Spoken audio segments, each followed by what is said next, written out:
5 أكلات دير بالك تعيد طبخهم مرة ثانية، لأنهم راح يتحولون لمركبات سامة ومواد مسرطنة. بمجتمعاتنا وعوائلنا جاي تكثر الأمراض بشكل مرعب. ليش؟ لأن إحنا نستهلك وناكل أي شيء يجينا بدون ما نعرف مضارها أو فوائدها. هاي الأكلات اللي راح أذكرها هسه إذا عدت طبخها وحميتها مرة ثانية راح تسبب الكوارث بجسمك، والأخطر وحدة هي الأخيرة. أولا التمن المطبوخ.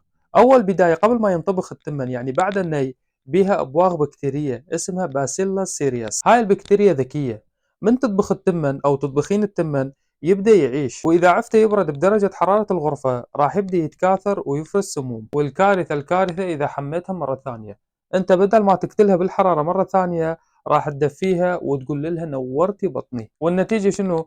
تسمم محترم. ثانيا السبانخ والخضار الورقية، هاي متروسة نترات طبيعية بفعل الحرارة والبكتيريا، لأن حميتها مرة ثانية أنت من نترات طبيعية تحولت لشنو؟ نتريت ونيتروسامين، وهاي مركبات مسرطنة وتمنع وصول الأكسجين بالدم بشكل صحيح. 3 البطاطا، إذا عفتها تبرد بدرجة حرارة الغرفة راح تنمو بيها بكتيريا ضارة. 4 البيض المطبوخ سواء كان مقلي أو مسلوق، إذا حميتها مرة ثانية راح تتكسر البروتينات اللي بيها وتسوي عسر هضم، وينمو بيها بكتيريا السالمونيلا اللي تسبب هواي من الأمراض. الأخيرة والأخطر اللي هي الدجاج، دير بالك الطبخة مرة ثانية لأن بيه هواي من البروتينات. هاي البروتينات راح تتفكك بسرعة وتتحول لمواد سامة، يعني بنيتها الكيميائية راح تخرب والدهون اللي بيها راح تتأكسد، لذلك من تطبخها مرة ثانية راح تشوف كمية الزفارة مو طبيعية. إذا استفادت سوي لايك وتابعني.